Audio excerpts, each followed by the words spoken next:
গোল বেগুন রান্না করেছিলাম। আমি ভাবতেও পারিনি যে এরকম সবাই চেটেপুটে খেয়ে নেবে। আসসালামু আলাইকুম, সবাই কেমন আছেন? আজকে এই কাঁটালা বেগুন হাতে নিয়ে মনে পড়ে গেল আমার বড় বোনের কথা। আমরা ৫টা ভাই বোন ছিলাম। সেই ৫টা ভাই বোনের ভিতরে আমার বড় আপু ছিল সবার বড়। আর রূপে গুণে সব দিকতেই মানে বুদ্ধিমতী ছিল সে। এত বুদ্ধিমতী ছিল তা বলে আর শেষ করা যায় না। কিন্তু আল্লাহ তার এই পৃথিবীতে রাখলো না, সে পৃথিবী ছেড়ে চলে গেছে। তার জন্য অনেক অনেক দোয়া রইল।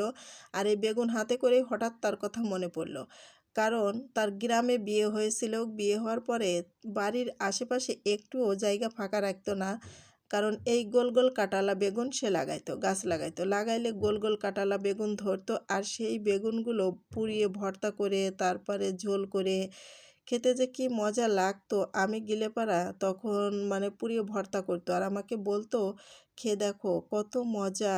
কারণ এই কাঁটালা বেগুন ভর্তা খেতে বেশ মজা লাগে। তা আমিও 2টা থুয়ে দিছি। কাঁটালা বেগুন আপনার ভাই আবার বাজার থেকে নিয়ে আসছে। তো আমার মনে হয় এই বেগুন হচ্ছে সার ওষুধ ছাড়াই, যেহেতু এই যে পোকা লাগছে দেখেই বুঝতে পারছেন। সার ওষুধ ছাড়া কিন্তু সেই বেগুনে পোকা লাগে, আর যে বেগুনে হচ্ছে মানে পোকা না লাগে মনে করবেন যে সেই বেগুনে হচ্ছে ওষুধ দেওয়া আছে, এই জন্য পোকা লাগে না। তা সার ওষুধ ছাড়াই বেগুনগুলো নিয়ে আসছে। তা আমি 2টো রেখে দিচ্ছি ভর্তা করে খাওয়ার জন্য। আর বেগুন দিয়ে আর কুমড়োর বড়ি দিয়ে আজকে রান্না করব। তা যে কথা বলতে গিয়েছিলাম, তার বাড়ির আঙ্গিনায় একটুও জায়গা ফাঁকা রাখতো না কোনো সময়ের জন্য, সবসময় এ গাছ ও গাছ লাগাইতো। আর গ্রামের বাড়ি তো বোঝেনি, গ্রামের বাড়িতে কোনো মানে বউরা হচ্ছে একটু জায়গা ফাঁকা রাখতে চায় না, তারা শাক সবজি সব কিছু আবাদ করে। তা আমার আপু এরকম আবাদ করতো। তারপরে আমি যখন যেতাম তখন ওই বেগুন ভর্তা তারপরে হচ্ছে মাছ দিয়ে রান্না করতো, গলে একদম বেদরায় যেত। আর এত সুন্দর স্বাদ লাগতো। তা আজকে এই বেগুন হাতে ধরে সত্যি আমার আপুর কথা হঠাৎ করে মনে পড়ে গেল। আর যে আমার আপু এরকম গাছ লাগাতো আর এরকম বেগুন হতো, আর সেই বেগুন আমি গেলে পাড়া রান্না করে খাওয়াতো, আর কি যে মজা লাগতো। তাই আমি বেগুন কাটতেছি আর মনে মনে ভাবছি আর আপুর কথা মনে করছি। সত্যি আপুর জন্য তো মায়া লাগে, অবশ্যই মায়া করে আর কি, পৃথিবী ছেড়ে সবারই চলে যেতে হবে একদিন। তারপরে হচ্ছে আপু খুব মজা করে রান্না করতো। আপুর হাতের রান্না খুব সুন্দর ছিল আর খুব মজা করে খেতাম। আর যখন বাড়ি আসতাম তখন কিন্তু আবার সেই ব্যাগ বোঝাই করে তার গাছের বেগুনগুলো তুলে দিয়ে দিত। বলতো যে মা আছে বাড়িতে, সবাই আছে, নিয়ে যাও, নিয়ে যেয়ে সবাই খেয়ে নেয়। কারণ তার হাতে ধর ছিল খুব। কিছু কিছু মানুষ আসলে কি গাছ লাগাইলে তার হাতে ফল ধরে।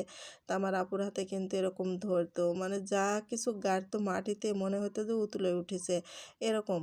তা আমি আজকে সত্যি এই বেগুন দেখে মানে যে সব স্মৃতি সব কিছু আমার মনের ভিতরে একটা মানে যে কেমনই যেন লাগতেছে।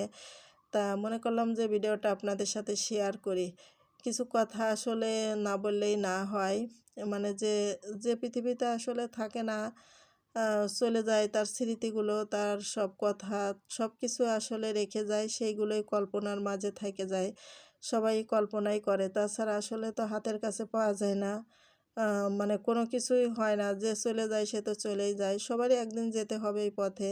তাই দেখো কথা বলতে বলতে আমার বেগুন দিয়ে আর হচ্ছে তেলাপিয়া মাছ দিয়ে রান্না করলাম কুমড়োর বড়ি দিয়ে। আর এদিকে আপনার ভাইয়া শাপলা কিনে নিয়ে আসছিল। আর এই শাপলা তো এখন বর্তমান পাওয়া যাচ্ছে না, পানি হয় না। তারপরেও শাপলা দিয়ে চিংড়ি মাছ দিয়ে ভাজি করলাম। তো সবাই ভালো থাকো, আল্লাহ হাফেজ।